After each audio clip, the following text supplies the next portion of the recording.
there's a little bit of back end that needs to be done, including improving your supply chain. If you need to get more farmers on board, this is the time you're doing. If you need to do training on quality control, that's what needs to be happening in the background. At what point do you transition from posting things on your own to getting some professional help? I can see you're a proper businessman, because when you're getting into that, then you're moving away from being a farmer to actually being a business person. So congratulations on that.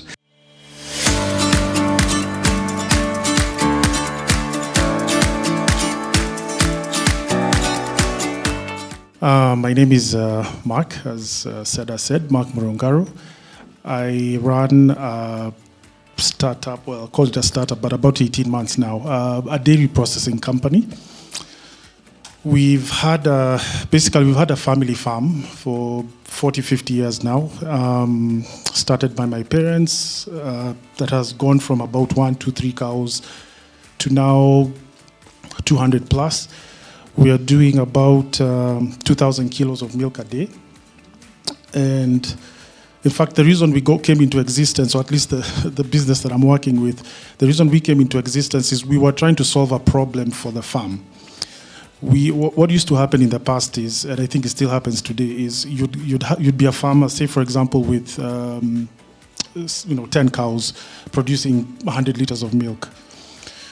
One of the processors would come to you and tell you, for these 100 liters of milk per day, if you guarantee me this milk, I'll pay you X amount per liter.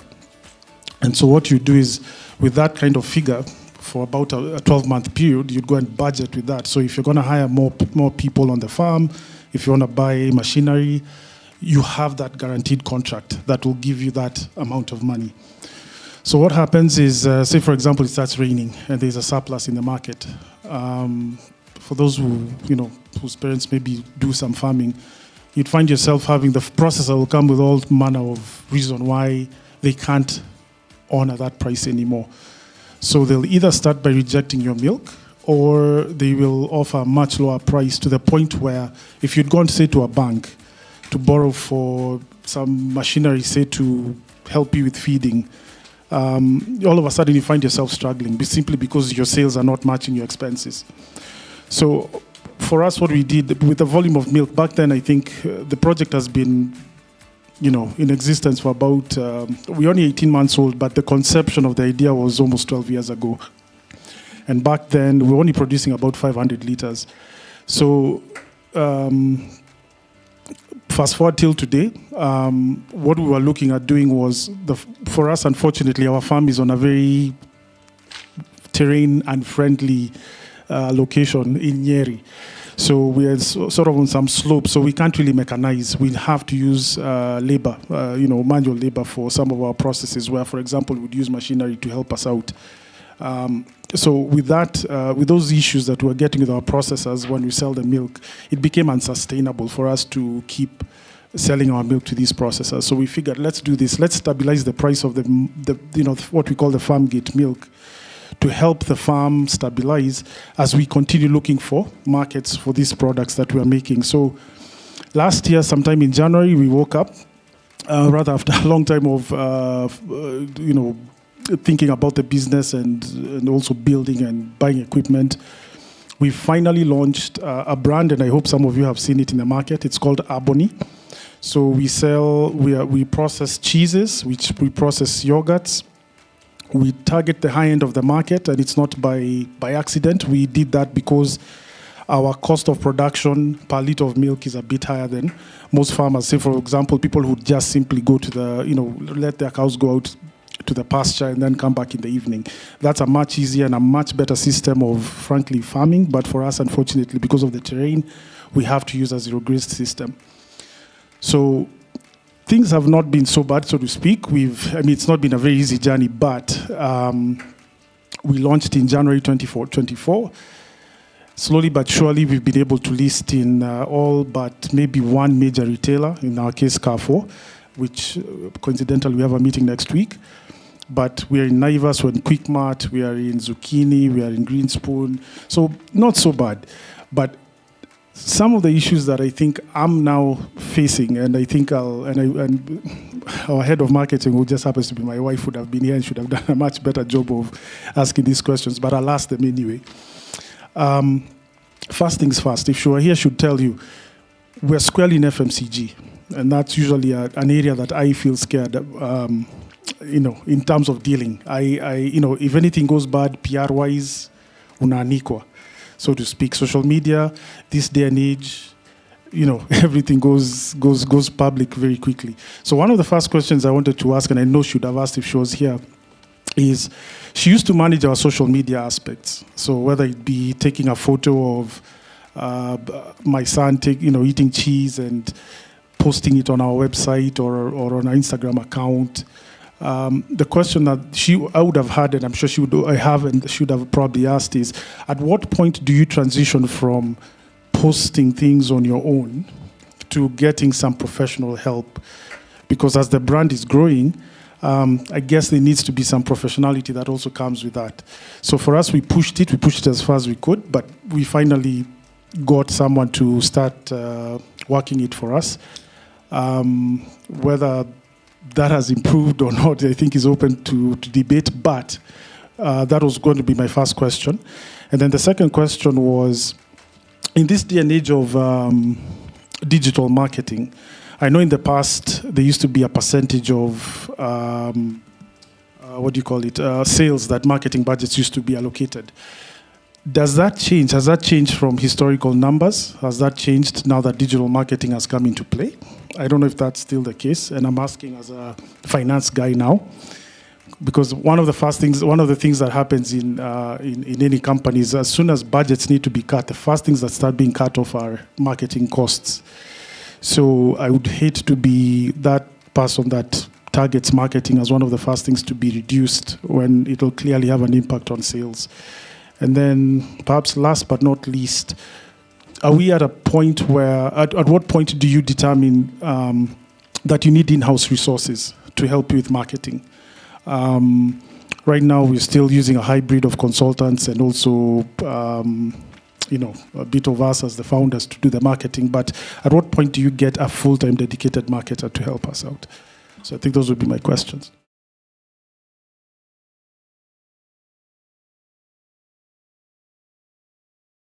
I'm going to let you answer those questions, but I just have some clarifying questions. Are you having any challenges in sales? Do you have surplus of material? Of products? So if I'm being very honest, right now, we are actually, demand is outpacing our supply.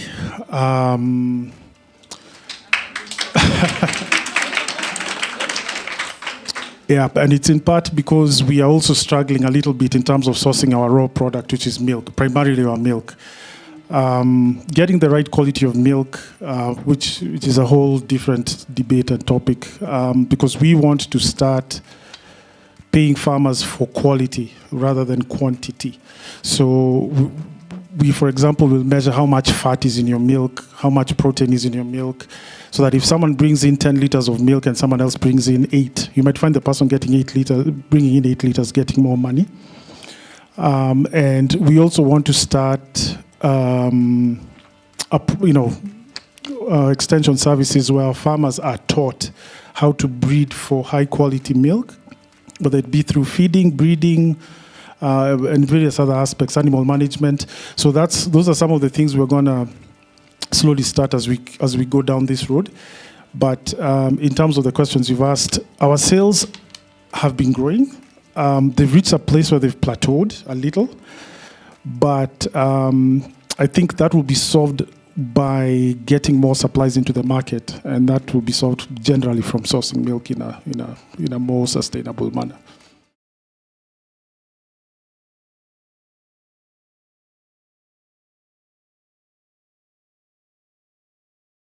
Yeah, I think first I'd like to congratulate you for the vertical integration. That's something I was going to suggest, but I can see you're a proper businessman, because when you're getting into that, then you're moving away from being a farmer to actually being a business person. So congratulations on that. In the FMCG space, what I'd say is the only way you can win is through distribution. And now that you've started kind of like getting into partnerships with many distributors, there's some things that you can exchange also in kind. So they do actually have quote unquote marketing budgets for their clients. So try and see if you can negotiate with them to try and see also what they can exchange with you in kind. So whether it's maybe they're going to give you maybe a certain shelf or certain positioning, or even, for example, like a brand like Carrefour, if they were to push your products to the app, then there's an opportunity there. So with your distributors, I'd say try and see if you can really negotiate with them, especially on the marketing side. The question around posting on your own or getting professional help, maybe I'd ask a follow-up question for you, like what problem would you be looking to solve with either posting on your own? Is it that you no longer have capacity, or you are seeing that maybe you're no longer getting the kind of engagement you used to get? So I think it's a bit of both. I think it's a bit of getting the right post to get the right reactions from those posts. What we perceive to be perhaps a perfect post or a great post may not really be the case. You probably want to get an objective opinion and from someone who tells you, well, this is good. This might only work in a very confined or family space, but for a much larger audience, the types of posts that you want to have are this type. There's also things to do with how the brand is carrying itself from platform to platform, or from, say, for example, even how you do a banner to how it translates to the websites.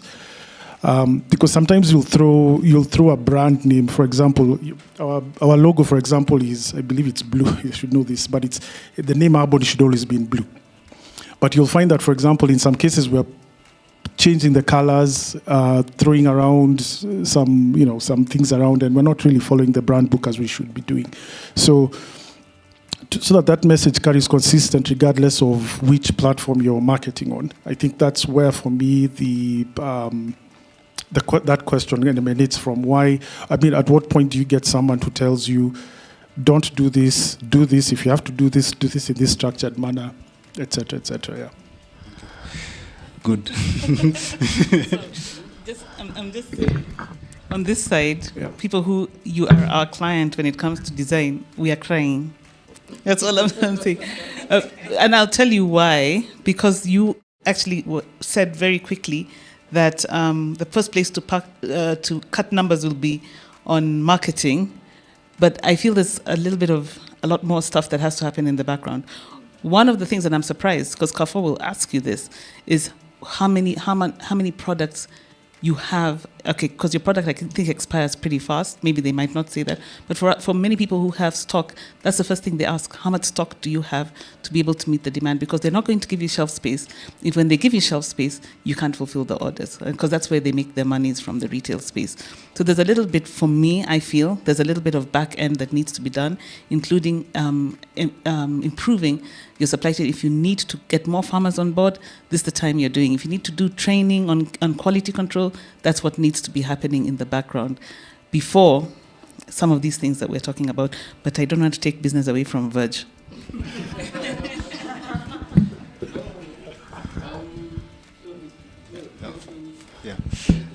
And I think that what she's saying is also tying into the last question you'd asked around, do I have to have in-house resources, or do I have to outsource?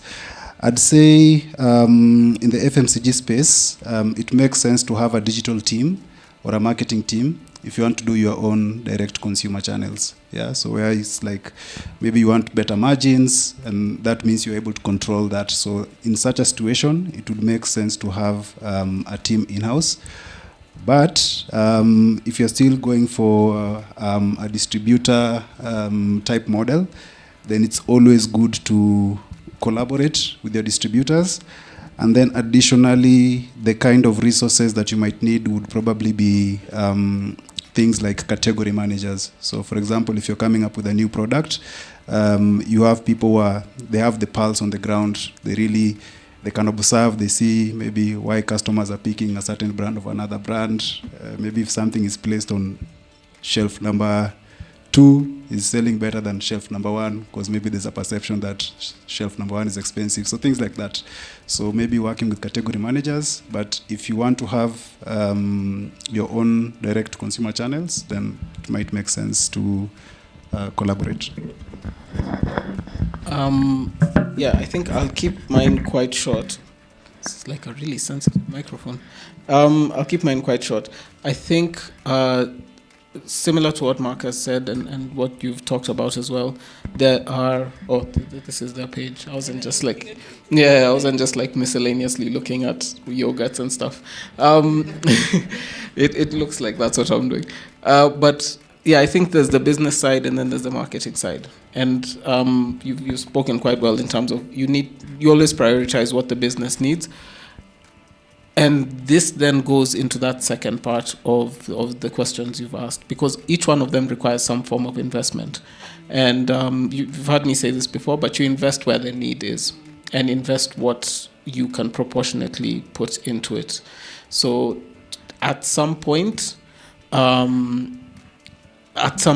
FMCGs, especially as they get larger, you will find that the marketing need is scaled to a point where it doesn't make sense to do it yourself, or it doesn't make sense to have part-time people on it, which is why you find so many of these big FMCGs are the biggest clients to agencies, because scale eventually breaks the system. Like, you will end up with more marketers in your organization than you have trade people, and you need trade people because they contribute to the bottom line more directly. So there's a point where you have to make the decision of when do we scale. So I'm going back to the whole thing I said earlier of just, the insight, iterate, and invest, which is essentially just that if the current setup you have, where you have consultants and then a little bit of in-house, is solving today's problem, maintain. That's not the problem to solve. Let's move on to the problem that does need solving. If it's not going to, like right now, where sales have plateaued, if the increase that's possible is not going to get you to a point where you can afford a full house team.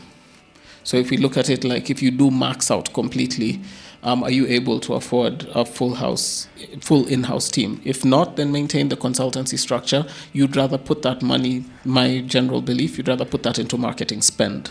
You'd rather put it into ads, you'd rather put it into SEO, you'd rather put it into expertise, because you can then get specific experts who can come in and tell you, this is where you go, this is what you do, and it'll tide you over for, a quarter, a year, however long you need to get to where you need to get to, so that the primary effort, the primary expense goes to the business. I like saying this and this is just in closing. You don't want to ever get to a point where you shift from your core business into marketing as your core function. There are companies that do that, but that's just because they're coasting. So there are really massive companies out there that have like enormous marketing teams and brand managers at like 10 different levels, and there's this regional, and then there's local and national, and down to like, this is the Nairobi brand manager for this drink. I debate the validity of that. I genuinely debate. I think the thing you want to have in-house is strategic expertise. You want to get the people, like he was saying with category managers, you want to get that person who has deep category insight. That's the person you want to invest in. So if you're investing on that side, that's what I'd do. And on content, I always look at it like an asset. What is the easiest way for it to get out at the quality you need it to get out at? We would be extremely peeved if like the color was slightly wrong, right? I am that person who will debate the difference between like aqua and teal and this and that, but 99% of people won't. And when you've not yet gotten to the place, like if your brand hasn't hit the place where that level of integrity is going to break something, then what you want is a standard that can be maintained. And yes, it makes sense to pay someone externally to do it, but at the same time, don't over-invest in it. Like, pay for someone good who understands the basics. And I think we've gotten to the point now where a lot of people, Canva allows you to have brand guidelines in it. Photoshop has inbuilt brand guidelines. So what you want to do is pay for the right person that you can afford, who can deliver the right amount of content that you need, and then cap it there until the next milestone, and then scale from there until you get to where you need to get to.